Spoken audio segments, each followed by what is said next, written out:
If you have that skill set, the skill set that Jon Jones has, doesn't matter what weight class, he will be able to compete. That's a fact. You can love him, you can hate him, but that's a fact. Like 185, Jon Jones can compete. 205, Jon Jones can compete. 280, 265 or whatever the weight is, heavyweight, Jon Jones can compete. He will compete against anybody. So for him to go to heavyweight, I don't know if it's as risky as people are trying to make it seem. He can fight those guys, because I fought those guys. They're big, they're strong, they're dangerous, but he can fight those guys. Him giving up the belt, I don't know if that was him saying, you know what, now's the time, or that was an indication of how tough that Dominic Reyes really is for him. I just don't know if I don't know what it was. It could be, there's no way I'm fighting this Reyes again, right? Or it could be the UFC going, it's Dominic Reyes, or it's not Jan Blachowicz. It's Dominic Reyes or it's nobody. You guys aren't going to tell me what to do at this stage of my career. You don't know what the conversation was. But if anything, I think it's a testament to Dominic. Dominic's a big guy, tough, athletic, durable, and he gave Jon fits. And maybe Jon just doesn't want to go through that again. It all gets tougher, man. As you get older, even though he's still, maybe, how old is the guy? 30, 31, 32? I believe he'll fight the right guy. I believe he'll fight the right guy. I believe he'd fight Miocic. I really do. I don't think Stipe fights Jones next. And I don't know if Stipe ever fights Jones. It sucks because I like Stipe Miocic, but I think it's about getting Jones in there. Because here's the difference. Jones won't knock him out.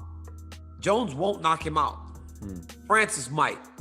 Francis will, actually. I think Francis does knock him out this time. Unless, again, he's gone for a long time and he refreshes his chin. Took too much damage in those fights between him and I.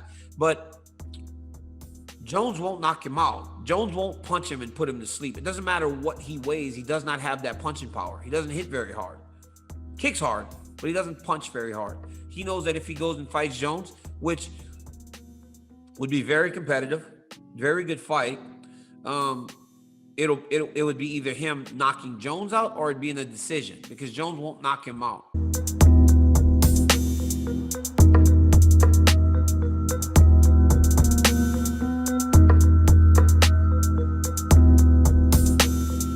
George is a friend of mine. Like, at the end of the day, I'm the last person who is going to call George out, right?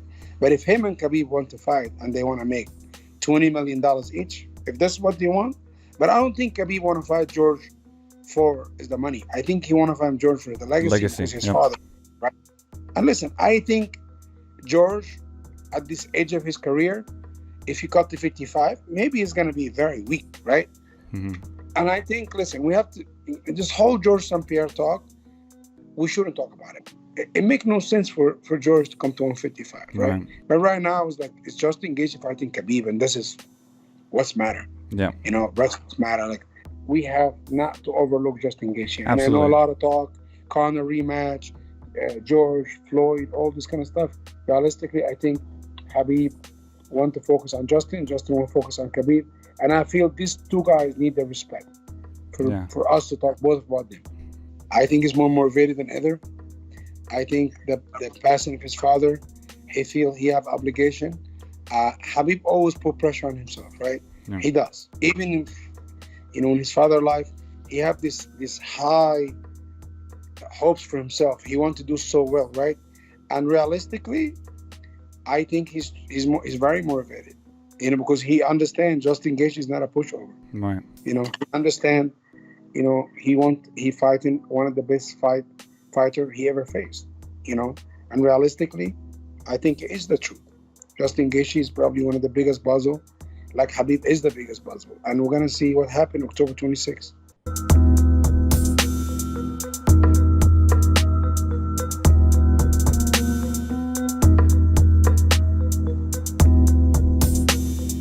Smith was looking to, get a big win here and put himself back into title contention, as he told us.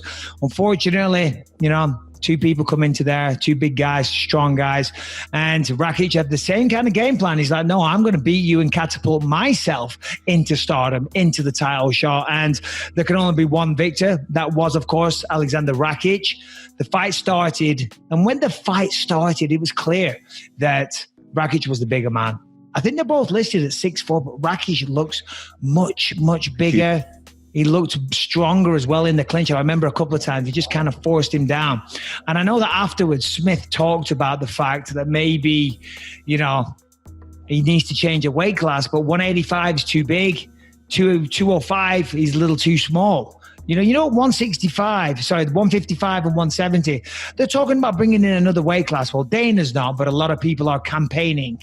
Yeah. 155 to 170 is 15 pounds. They want to slide in another weight class. 65 to 70, that's 5 fucking pounds.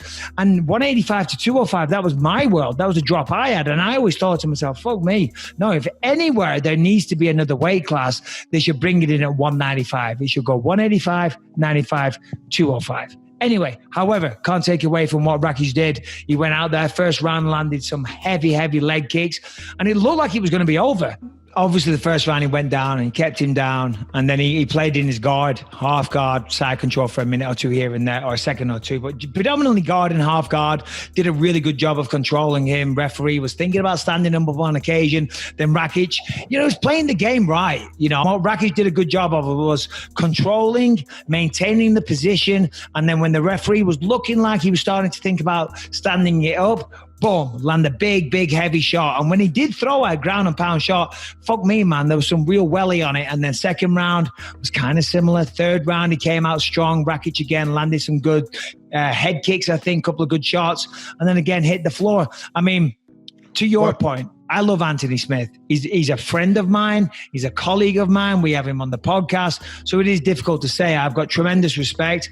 Anthony would never make excuses. He's a fighter's fighter. He's the type of man to take it on the chin. He's the type of man to get his fucking teeth knocked out halfway through a fight and then hand them to the referee without calling timeout. And then when his opponent says, "Oh, sorry, buddy, it's just a fight game," and he says, it is what it is. That man is as tough as they come.